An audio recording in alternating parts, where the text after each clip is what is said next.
Rigathi Gachagua with his wife, Pastor Dorcas Rigathi, coming in now, joining us. And why don't we give them a warm reception as we clap for them? It's been a long journey.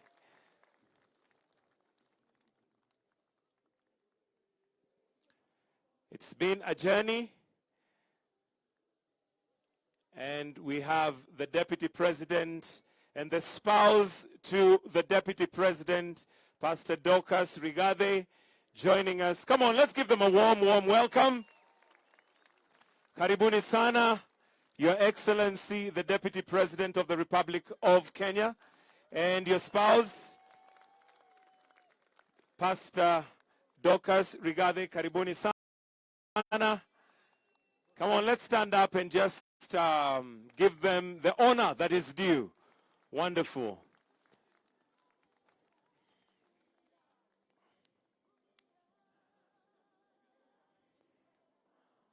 Let us now wait for His Excellency, the President, who's going to be joining us very, very shortly.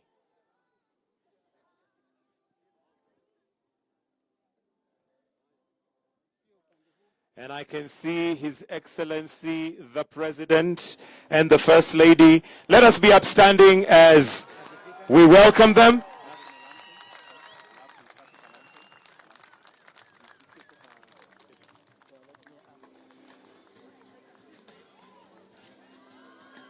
Wonderful, wonderful. They're looking good. They're looking wonderful. It's been a journey, and we thank God for this far He has brought us.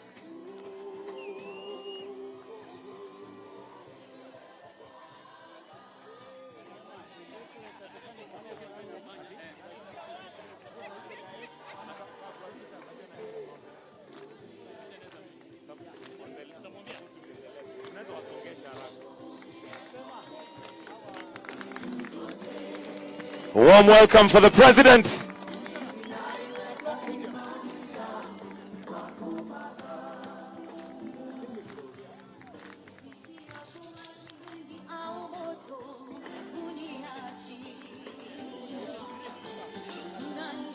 All right, kindly cue the music. Let us all, anybody who's sitting, kindly let us stand up for the national anthem. Then after that, we're going to have the East African anthem as we then wait to hear from there. So let's have the national anthem.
Thank you.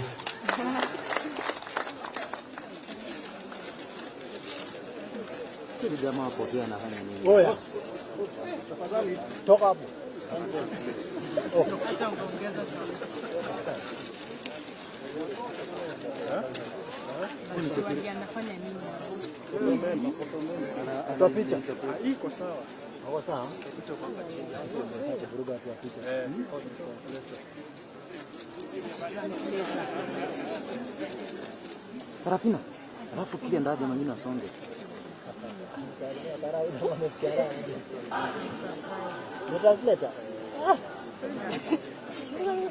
All right, we're going to start with a word of prayer, And we are going to ask the spouse of the Deputy President, Pastor Dorcas Rigathi, to lead us in a word of prayer. Welcome. Let us pray. Our dear Heavenly Father, we stand here to worship and to honor your holy name. You are God all by yourself. We thank you for the great country of Kenya and to every person that came out to vote and exercise their democratic right.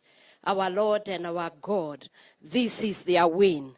We bless you, we honor you, and as we stand here, Jehovah God, to celebrate another milestone where Kenya, Jehovah God, is being lifted up to become a country where God reigns. We worship you and we honor you for the president who you have given to us and the deputy president, our Lord, and everyone who has been elected.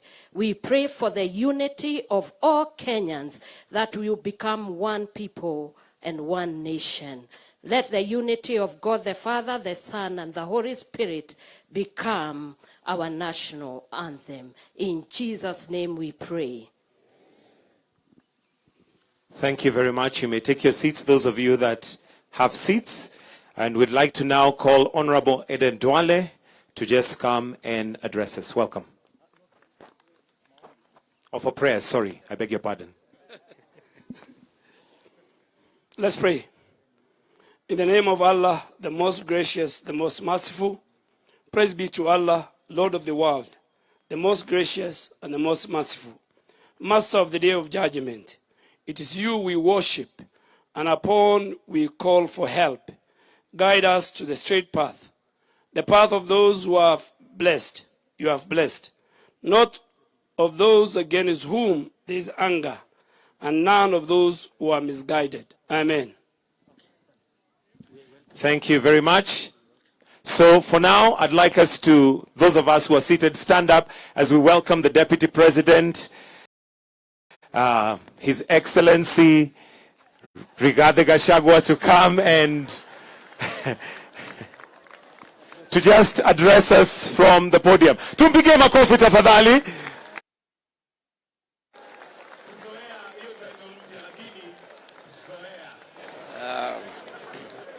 Thank you very much. Your Excellency, the President,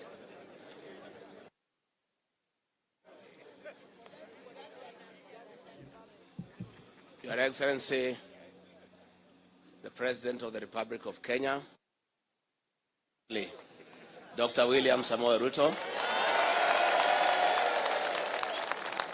Your Excellency, the First Lady of the Republic of Kenya, Mama Rachel Ruto, the First Family, and all of us who are here today. God is good. And all the time. Do I have anything to say? Your Excellency, today is a great day for this country.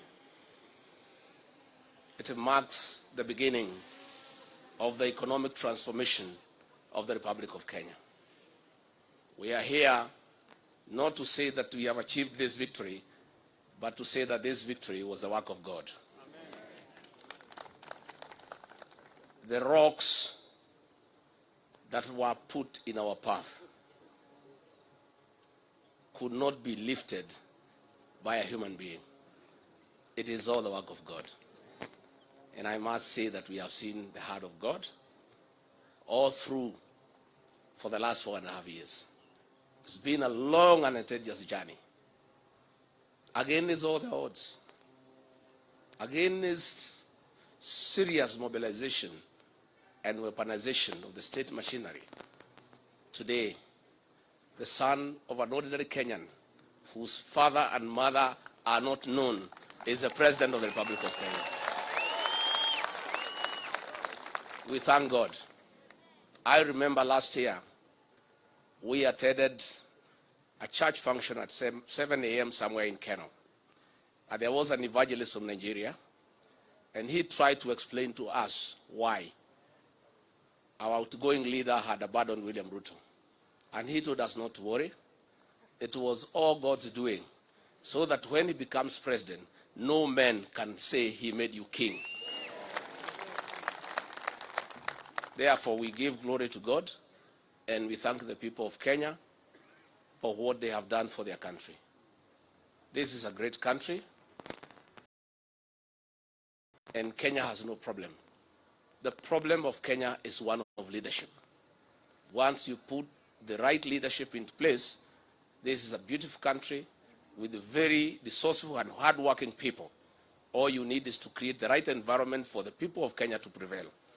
And I have no doubt, agreeing with the rest of Kenyans, that the man we have put into office, Dr. William RUTO, is up to the task. So, Your Excellency, mine is with a lot of humility to assure you that myself and the team under you, we shall give you the necessary support so that you can pretend over the transformation of this beautiful country. We shall work day and night, but I must admit that though we may not be able to be as hardworking, to be as zealous, to be as passionate as you are, we'll give it our best shot. And I want to urge all our colleagues in this struggle, those who have been persecuted, those who have wounds, please, let this victory heal all our wounds. And let us get to work. We have work to do. We are inheriting a dilapidated country with a 10 trillion public debt. We are inheriting a country with 6 million young people who have no jobs. We are inheriting a country with 14 million Kenyans in CRB. We have work to do. And let nobody cheat you that it is easy. We have to work from day one. So let bygones be bygones, and let all those who are against us, we invite them to join us. We build this country together. We have nothing against anybody because we are Kenyans and we are good people.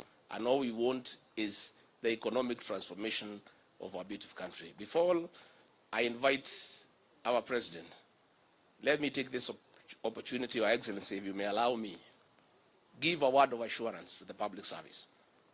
We are aware that your morale is low. We are aware you feel demeaned. We are aware you have become non-productive because of what you have been taken through. I want to assure you on behalf of my boss that our first job is to restore the dignity of the public service. Our first job is to cushion civil servants from harassment by officers in the police force under the guise of fighting corruption. Our work is to protect the civil servants from extortion. Our work is to make sure that we get a working public service to assist us in the management of the affairs of this country. And I have no doubt in my mind that if all of us support Dr. William RUTO and his team, in a year's time, he will restore Kenya to where President Mwai Kibaki left us. It is now I'm the most privileged person to invite a brand new president.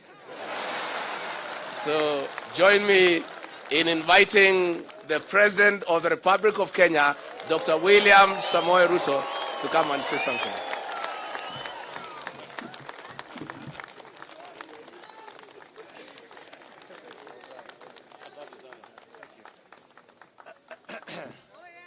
Asanteni sana. Tafadhali tuketi chini.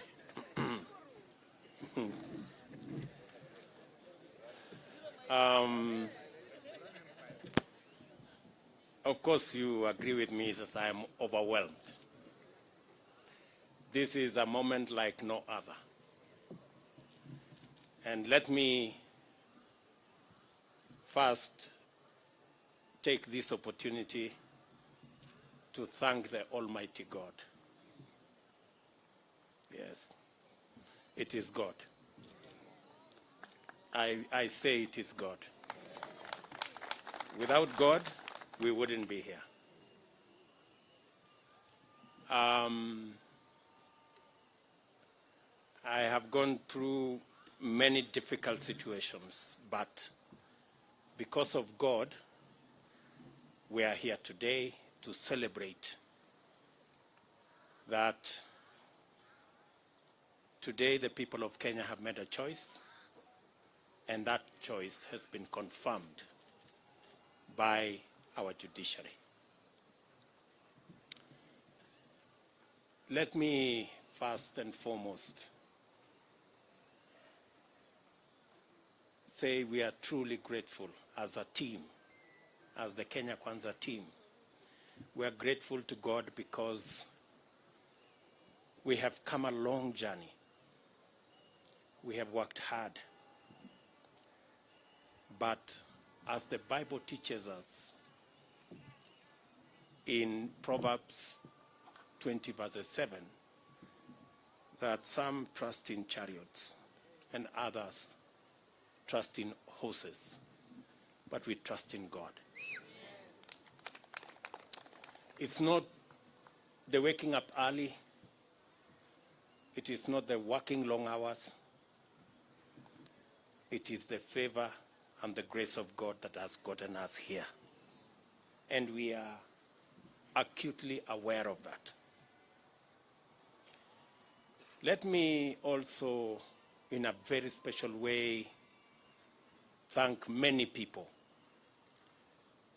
who have prayed for us from across the religious divide. Many people have prayed for us. In fact, I said on the day I was given the certificate, I said, we were prayed into victory. I want to thank many people who prayed across this country. Many people fasted. And we are truly, truly grateful. And I want to say to the people of Kenya and to those who have made effort to get us here, that we will not let you down. We will work hard and we will not let you down. Let me also, in a very special way, thank my friends, starting with my wife Rachel, who prays for me every day. Before I leave the door from that house behind me, she always holds my hands and prays for me. And my children, for believing in me and always encouraging me. Very special thanks goes to my friends seated here, the people we started this journey with, under very difficult circumstances. I know many of you have suffered because of being my friends. Many of you have been taken to court. Many of you have been harassed, your children, members of your families. The only crime is that you chose me as a friend. I don't take it for granted that you are my friends. We started with many of you who are formerly members of Jubilee. You know what happened to us. I do not want to say. But we believed in a better Kenya. We believed in a freer, more democratic, more rational Kenya. Along the way, many brothers and sisters joined us from other political parties. I want to also say a very big thank you to them. They gave momentum to our journey. And I want to say asante sana.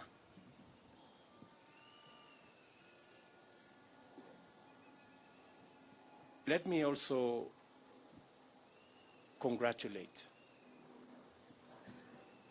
and recognize and appreciate the people of Kenya who believed in us. They went out of their way. Under very difficult circumstances, they believed in us. They listened to us. You know, the legendary Mamamboga and Boda Boda guys, they are the heroes of our campaign. They defined this election. they were the embodiment of our quest for a better economy for our Kenya, for our country. The millions of Kenyans who believed in us. Today, by voting for me, the millions who woke up early to go and vote, they have not only voted for me, but they have opened doors and gates for their own children in every village, in every neighborhood, knowing very well that their children as well can become leaders. And every child is free to dream, and every child is free to aspire to any office. And working hard, believing in God, they can get wherever they want to go. I think my election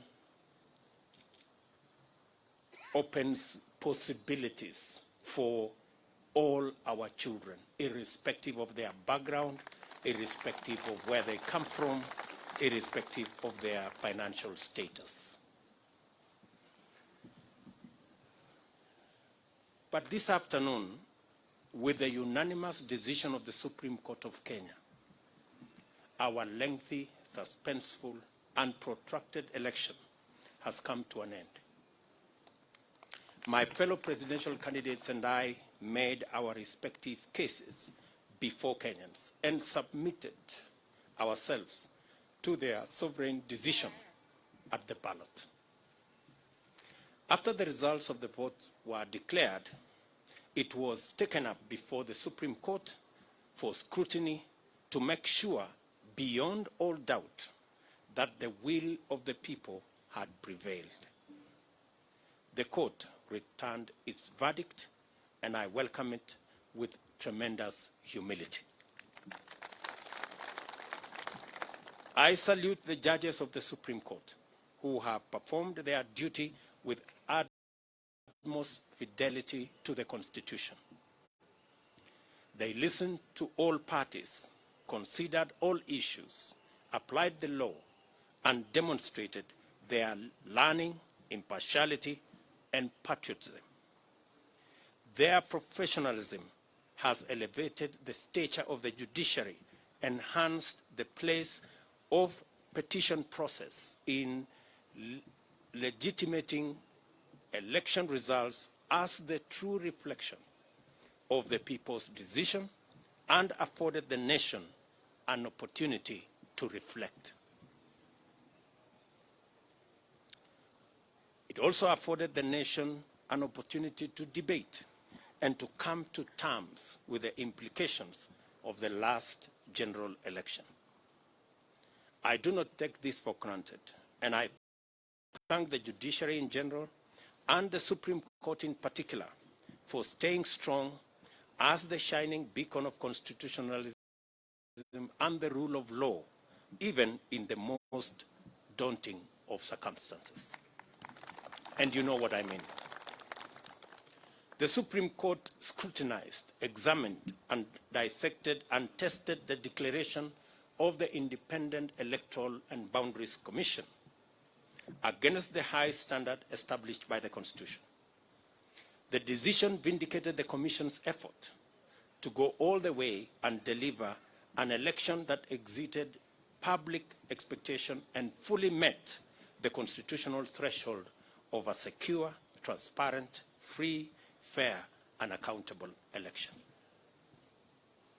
The return of a unanimous decision on all the 9 issues confirms the fidelity of the IEBC to both the law and the Constitution.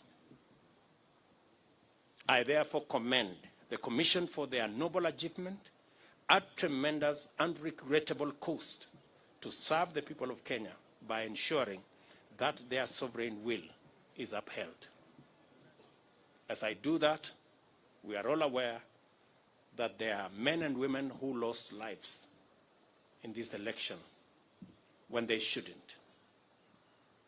There was blackmail, threats, intimidation, and all manner of attempts to subvert the will of the people. The IEBC stood firm. The judiciary has vindicated the IEBC. This appreciation takes us to the point of proper appreciation of the just concluded legal process. Many of our supporters were a little unhappy about the delay, and some might have been tempted to impute bad faith in the petitioners who they saw to be taking advantage of the law to frustrate their wishes as expressed through the ballot.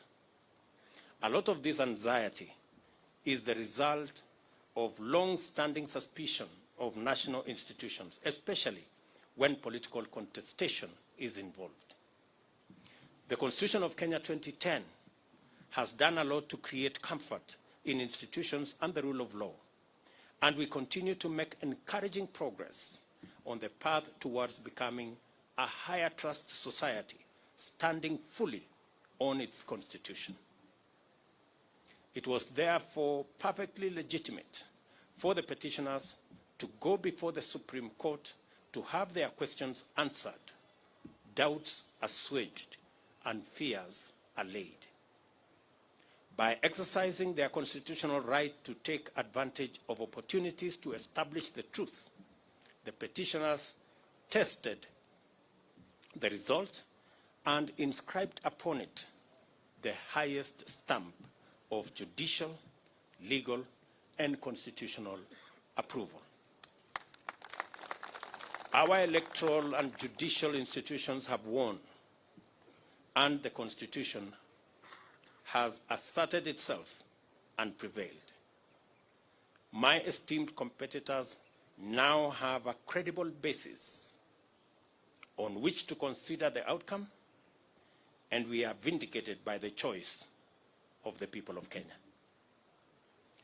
The court's decision completes the loop of institutional stewards of the rule of law, entrench our Constitution, and express the sovereign will of the people who have articulated themselves quite eloquently, directly, and through their constitutional institutions.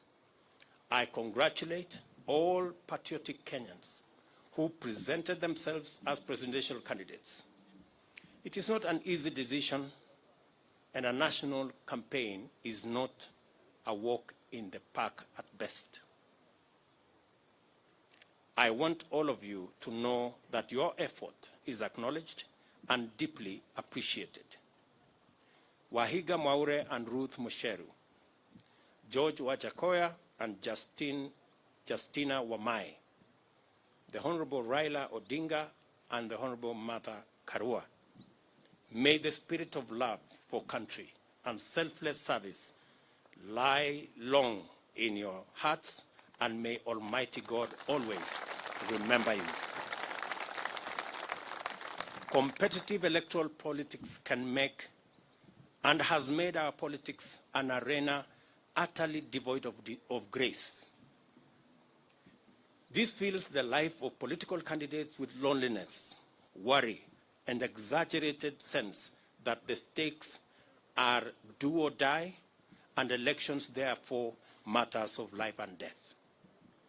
It poisons political competition, exterminating the sporting spirit which unites winners and losers by enabling them to access the grace to define their relationship in terms of what they share and not what divides them.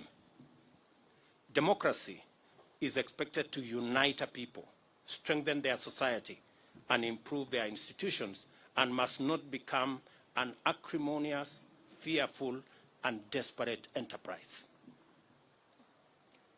We offered alternative visions and missions and submitted to the sovereign decision of the citizens of Kenya. We are only competitors, not enemies. We vied to unite and strengthen Kenya not to divide and weaken it. I therefore consider all of my competitors to be my worthy compatriots. Kenyans are united in the quest for a better society that is kinder to its children, gentler on the vulnerable, respectful of their rights, and committed to serving them. Those who voted for me, as well as those who voted for my competitors, want the same thing for themselves and for their children. I honor this aspiration, and I am committed to do and to rise up early, work hard all day, every day, so that we can realize it together. My deputy and I and the Kenya Kwanza team pledge to make Kenya a country of everybody and everyone. My administration shall do justice to all, regardless of their social status, religion, ethnicity, gender, whether they voted at all or whom they voted for.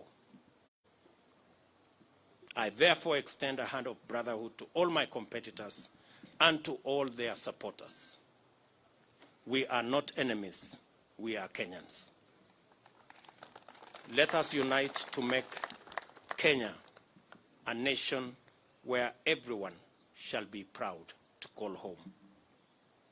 My administration will recognize in full the now established tradition of honoring our leaders who have served this nation and shall not in any manner interfere with their privileges and their entitlements in retirement. They are revered elders of our nation who deserve respect at all times. It is now time for us to prepare for the day when we wake up to the momentous duty to serve Kenyans. Let us all reflect on our contribution and look forward to build this country and nation together to achieve the glory of Kenya, express its heritage and splendor, and fill every Kenyan heart with thanksgiving. As I said earlier, the hero of our campaign is the legendary Mama Mboga and Boda Boda. The hero of the election is one Wafula Chebukati and the Independent Electoral and Boundaries Commission. And the hero of our democracy and the rule of law and constitutionalism is our judiciary. We celebrate all Kenyans, and I pledge and commit to work as the Kenya Kwanza team in making sure that we take Kenya to the next level. I will be making a much more comprehensive statement further down the road. I thought I should recognize everybody who has made a contribution towards this success today. As I said, it's not about me and my good brother Gachagua and the leaders who are here. It's about all millions of Kenyans who have made a contribution to us getting where we have. I will shortly be putting a call to my good friend, President Uhuru Kenyatta.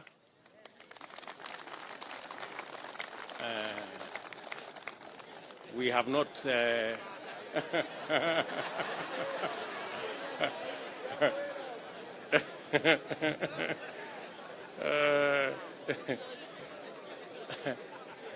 we have not I haven't talked to him in months.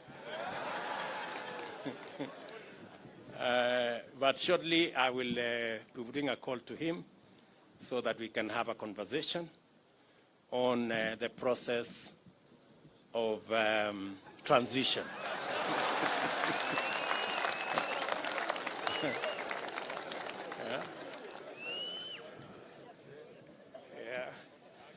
I know he worked hard in his in his own way, but the people of Kenya have made a decision. and we have absolutely no issue with the democratic choices of any Kenyan. You remember I said earlier, when I chose to support Uhuru Kenyatta, I did not give him conditions that he must support me. I have made that very clear. So I take no offense at all that he decided to choose and support somebody else. And therefore, we will remain friends as we have been in the context of where we are. And, and we look forward to building on the foundation that's already there in the many issues that I worked with him, and be able to take Kenya to the next level in the many things that we would have wanted to do that we did not do. We are a very responsible people. Government is a continuous enterprise, and we will complete all the projects that have not been completed, as we have said, and we will build on that foundation the programs that we have committed to the people of Kenya, and we will hit the ground running because we are aware of what we need to do. I will also be putting a call to my worthy competitors, beginning with Raila Odinga, my worthy competitor, with his Azimio team, so that we can begin to contextualize how we are going to work together for the people of Kenya. Those of us who will be working from the executive, and the Azimio team who will be working from the opposition.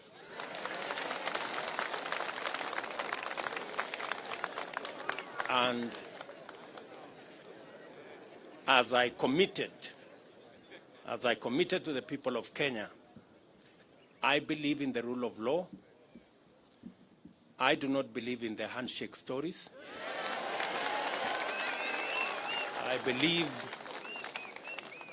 I believe in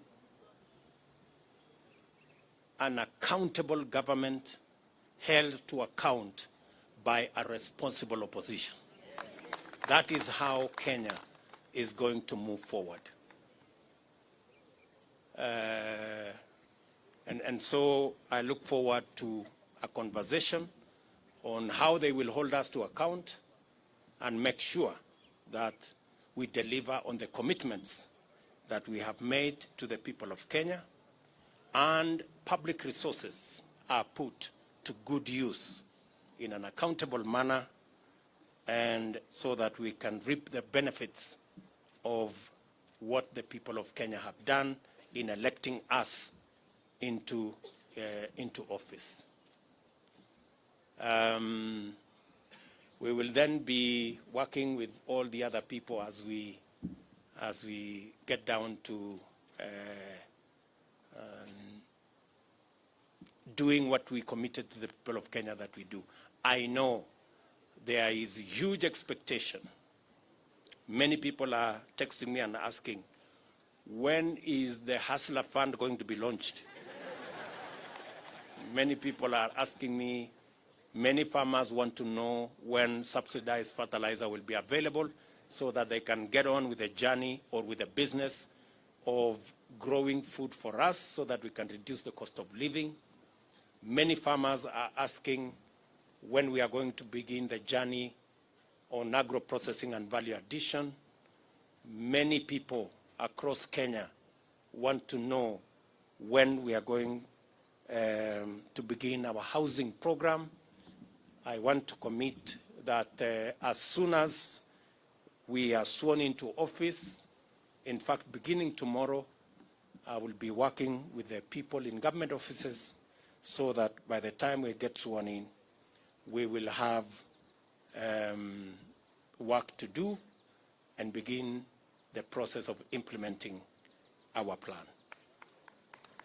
Let me say to all of you, I know many people have come here. I know many members of parliament are here, many governors are here, many senators are here, members of county assemblies. Let me take this opportunity in a very special way to recognize our legal team, led by Senior Counsel Fred Ngatia and Senior Counsel Kioko Kilukumi and Senior Counsel Kiragu,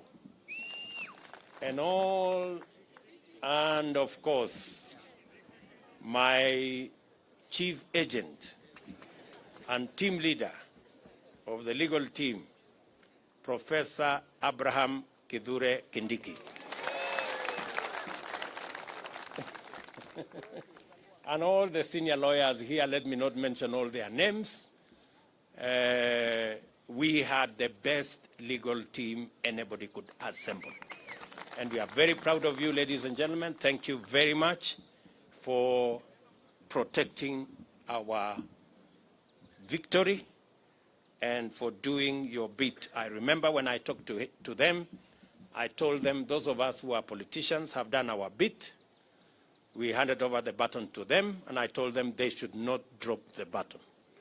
And they brought it home in one piece, and we want to celebrate them. Tuwapige makofi jameni hawa makofi.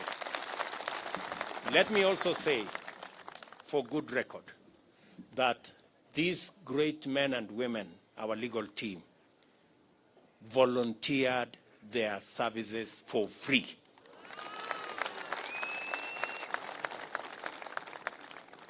It is amazing that they said this is a patriotic duty they are doing for their country.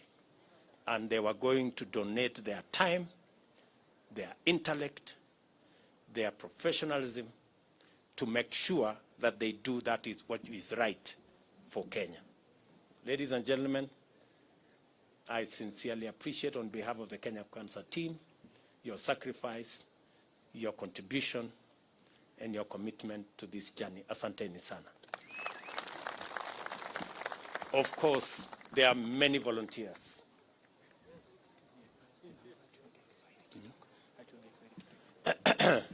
There are many volunteers who came across. There are many people who supported us in many ways. There are many people who contributed merchandise.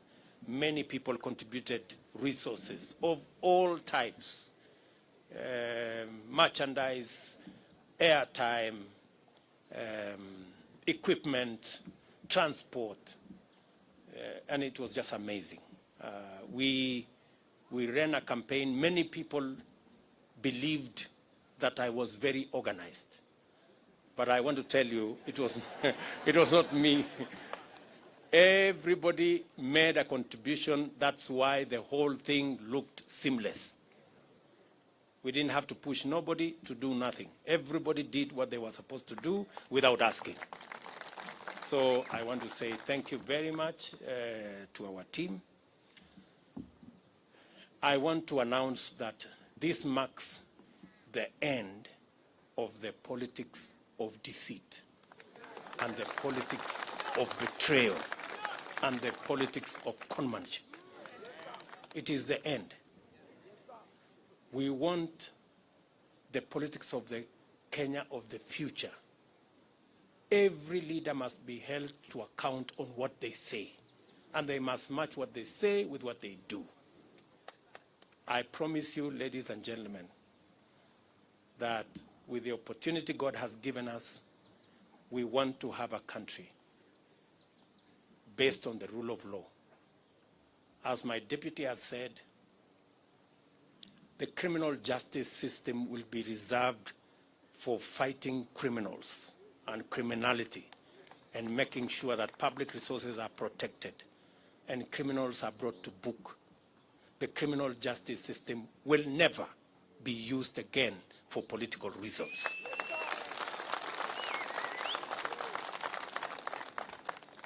Let me say it again. The criminal justice system will never be used again against those who have a contrary view, political view to ours. I want our competitors to rest assured that though the rest of us have been subjected to threats, blackmail, intimidation, and unnecessary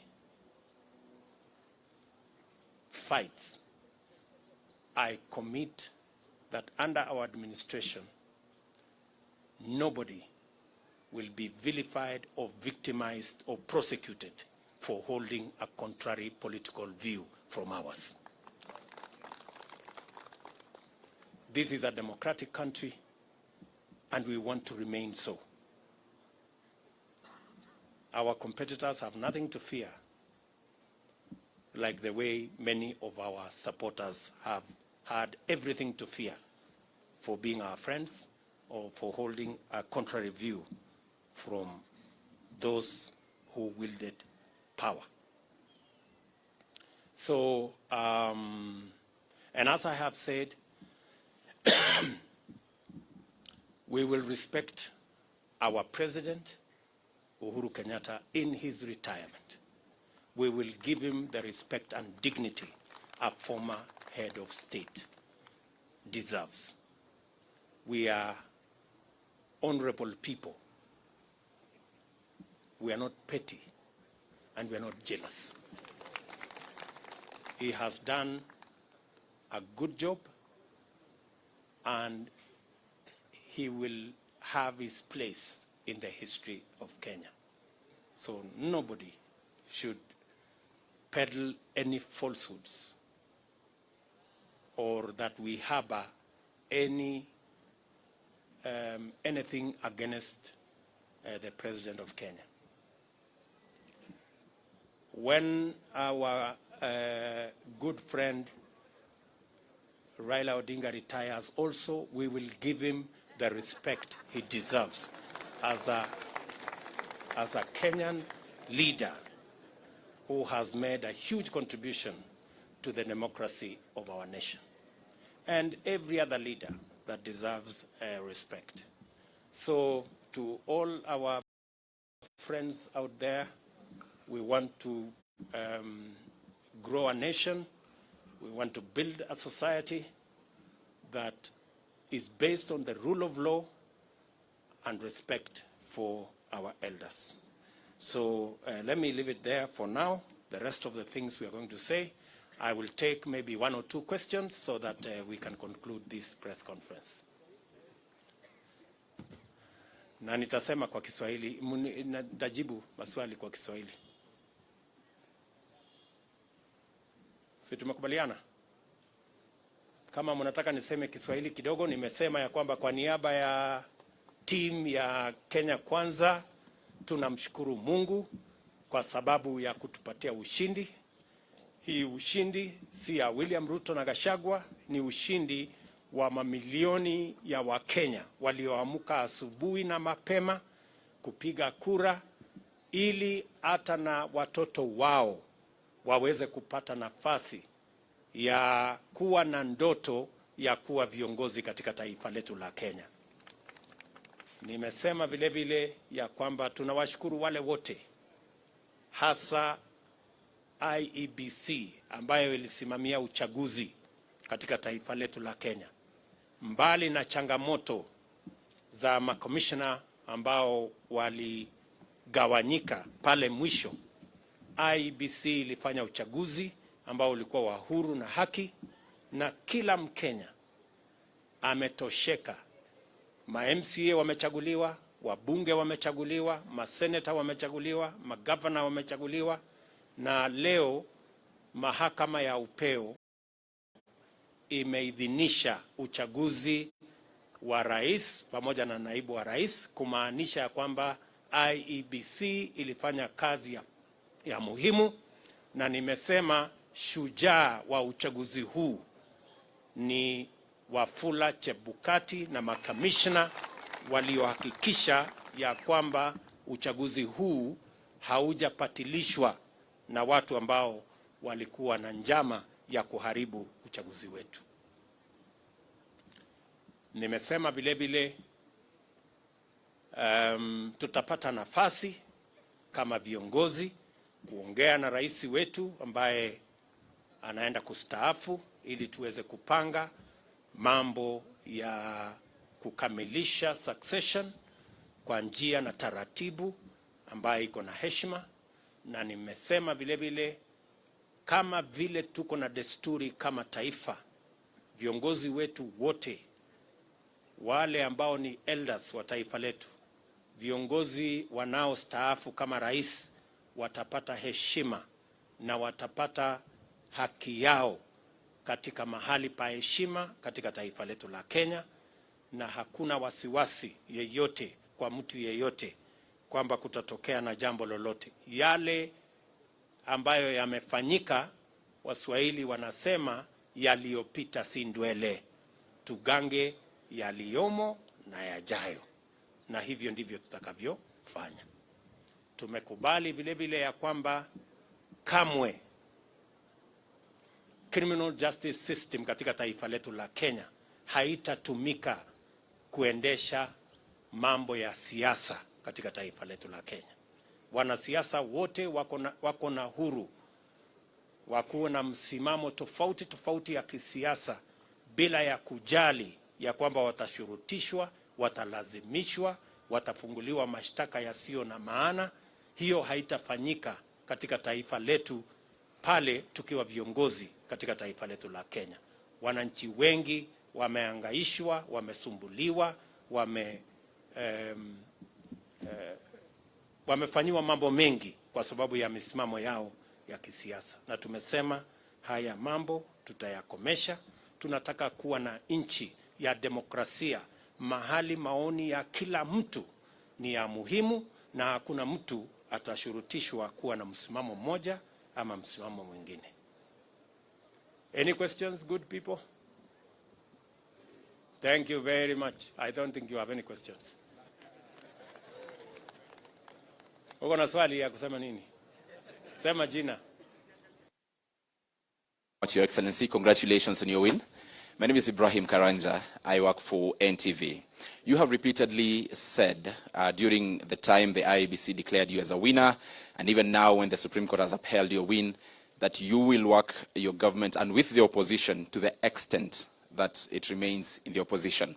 From where you sit, how should Kenyans take then your move of incorporating members of parliament who were elected in what were opposition parties in the election? Thank you so much.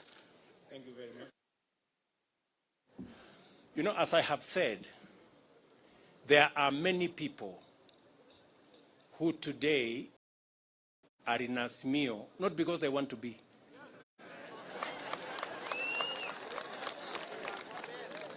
We have many people who are forced, blackmailed, threatened into belonging to Azimio.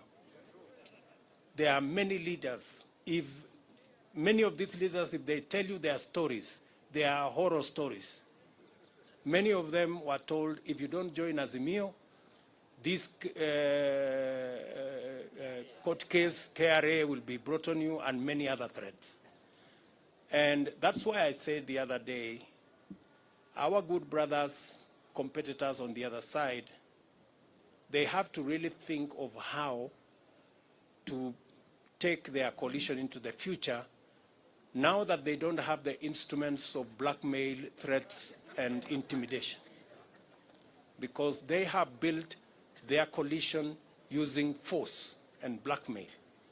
And you know, this is a country, a democratic country, and you cannot force anybody to make political choices they don't want.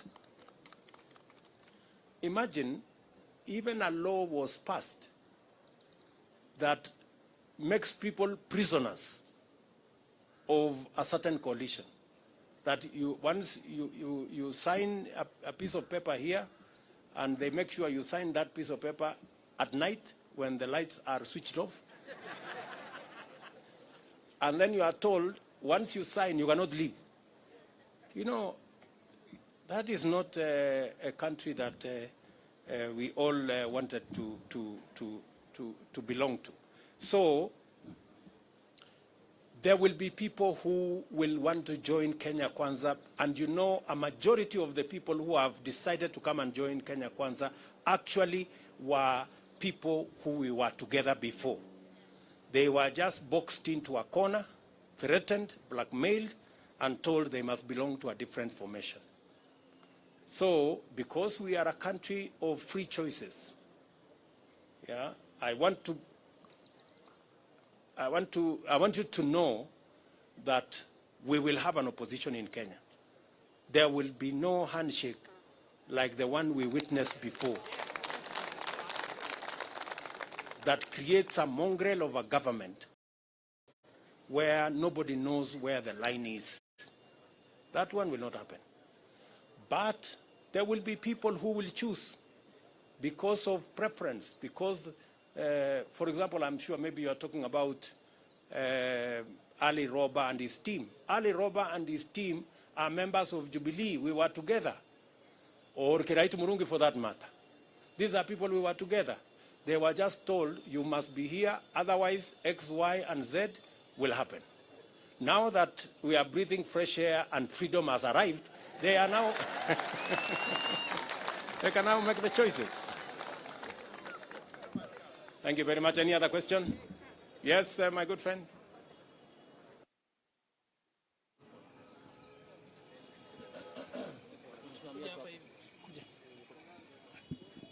Congratulations, Sir President William RUTO.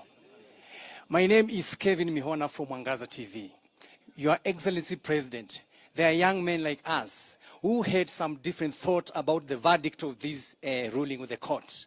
What would be your encouragement to them? They are burning. I've been from the streets of Nairobi, and some of them are burning. Kindly tell them a word of hope. Thank you. I have said, as I have said, two things. We are a democracy. And in a democracy, the majority have their way, the minority have their say. Number two, I have said here, the administration we are going to run is the administration that is going to serve all Kenyans, irrespective of whether they voted at all or whoever they voted for. We are going to serve the people who voted for us and those who did not vote for us, because we are going to run the government of Kenya. And the government of Kenya is going to be the government of Kenya for all Kenyans. So they have absolutely nothing to worry. Nothing to worry. We are going to serve all Kenyans equally. Yes?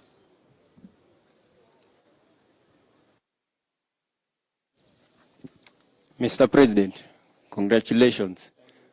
My dream was to be a professional footballer, but I had to kill that dream. What's your plan now that you're in power in terms of stadiums and making sure the football in this country works? Because there are so many dreams out there have been killed because of individual selfish reasons. What's your plan on that one?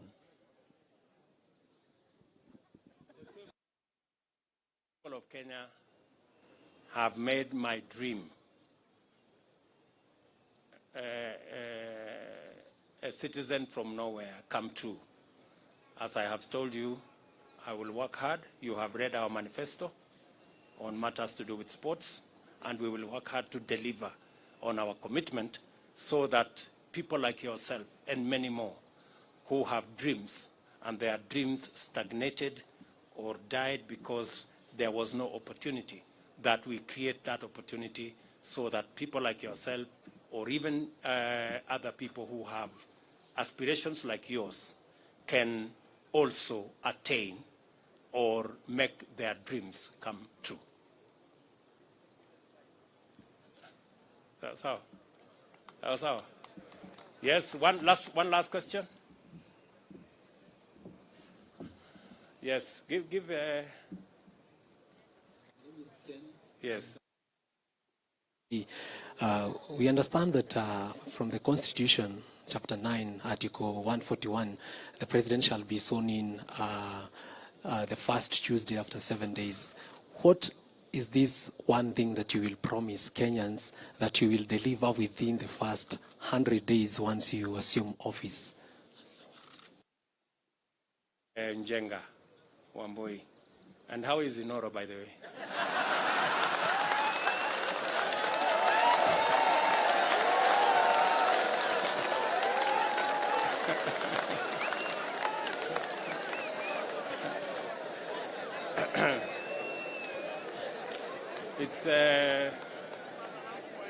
It's good to have you around.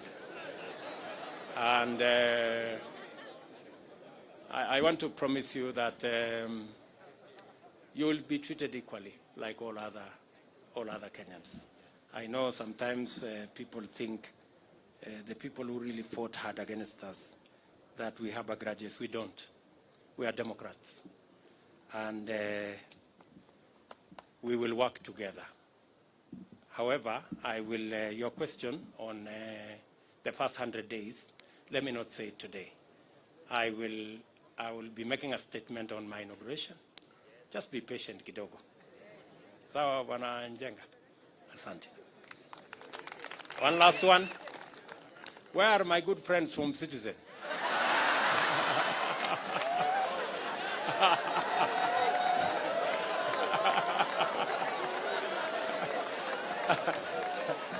No, it was...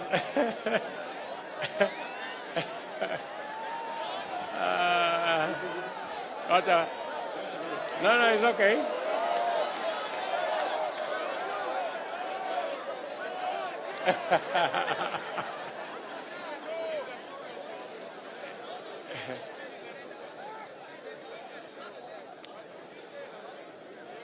Yes. Congratulations on your win, Mr. President. Thank you. My name is Brenda Wanga from Citizen TV. I know you have said you will give a comprehensive statement a little bit later on what you intend to do in your first 100 days. You've said that in your manifesto before, but I know most of us are quite concerned and would like to know what your plans are in regards to fighting graft. That has been quite a big issue during this campaign. Thank you.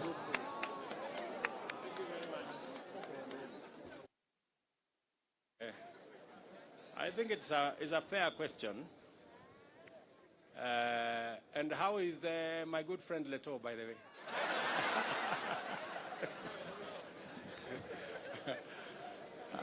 And say hello to Chemutai Goinchi. So, as I have said, I am going to make a comprehensive statement. And I want to promise you that among the things I want to do on the 100 days, one of them is going to be about tackling corruption. So expect a statement and expect there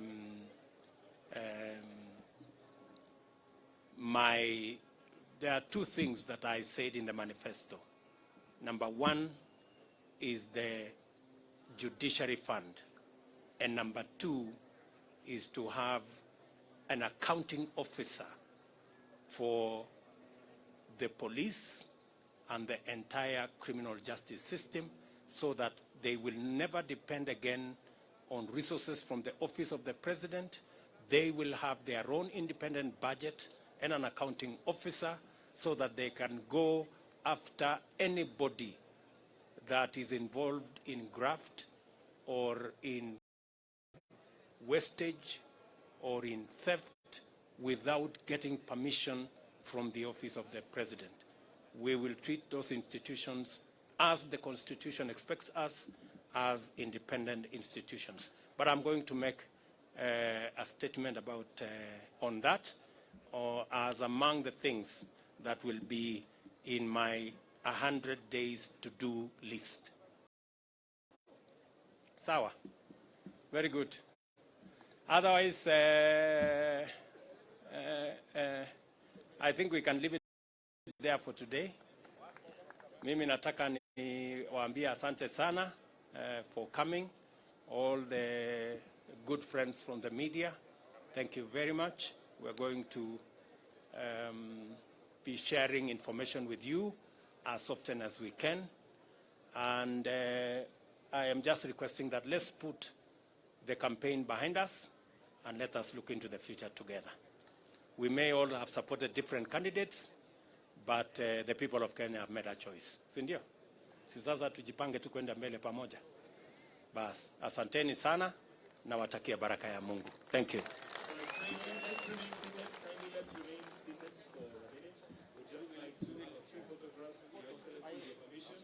So those of you that have seats, kindly just remain seated very quickly. We just have photo ops with His Excellency and the Deputy President-elect, followed by another picture with the spouses.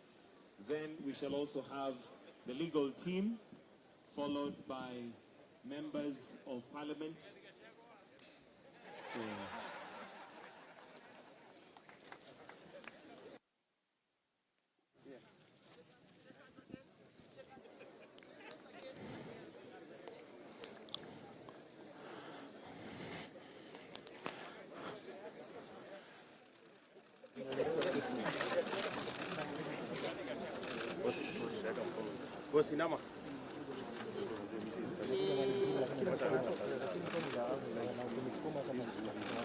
His Excellency the President-elect, the First Lady, the Deputy President-elect, the spouse to the Deputy President.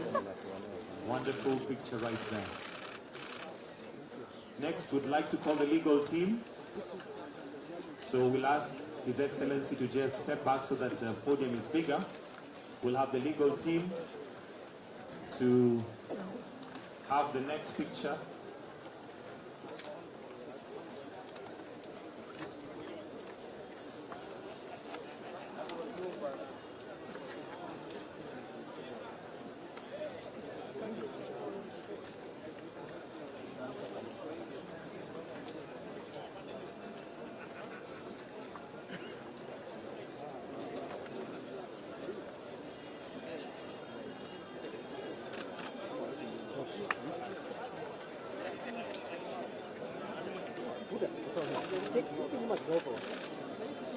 Sarafina.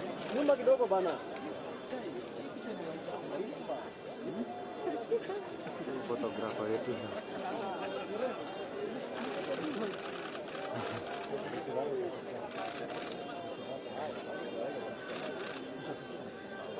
After this, we're going to have party leaders take a picture with His Excellency, the President-elect and the Deputy President-elect. Kindly, legal team, resume your seats. Party leaders, party leaders, party leaders. Then it will be followed by governors. The next picture after that will be governors.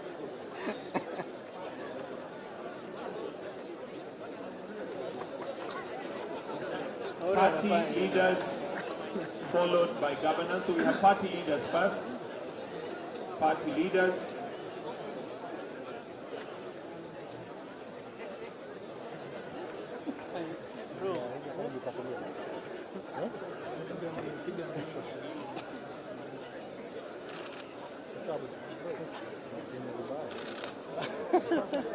Party leaders. Then next we're going to have governors. Governors will follow in tow.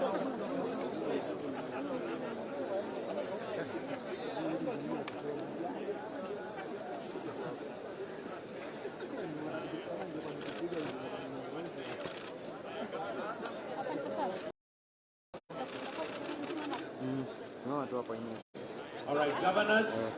In between. Governors to take a picture with His Excellency, the President-elect and the Deputy President-elect. Governors, please, would like to do this quickly, tafadhali, to redeem time. Governors. After that, we will follow that with members of parliament.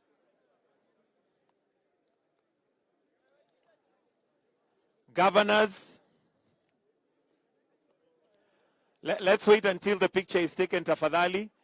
Let's wait until the picture is taken. After that, we have members of parliament, but kindly, let's wait until the picture is taken, tafadhali.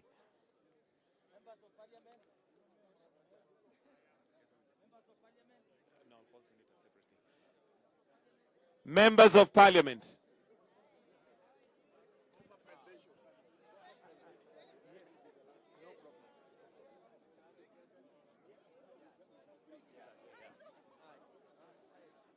Members of Parliament. This is members of Parliament. County by county. All right, members of Parliament, kindly let's have some order. Let's have it county by county.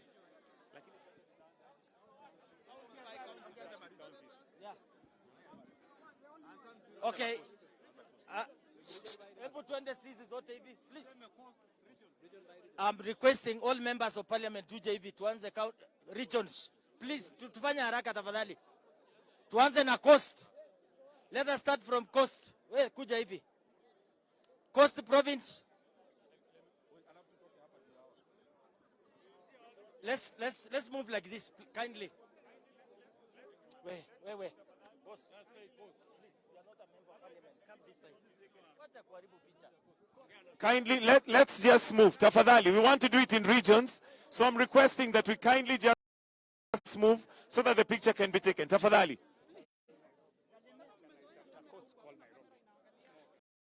Kindly, we're doing it in regions.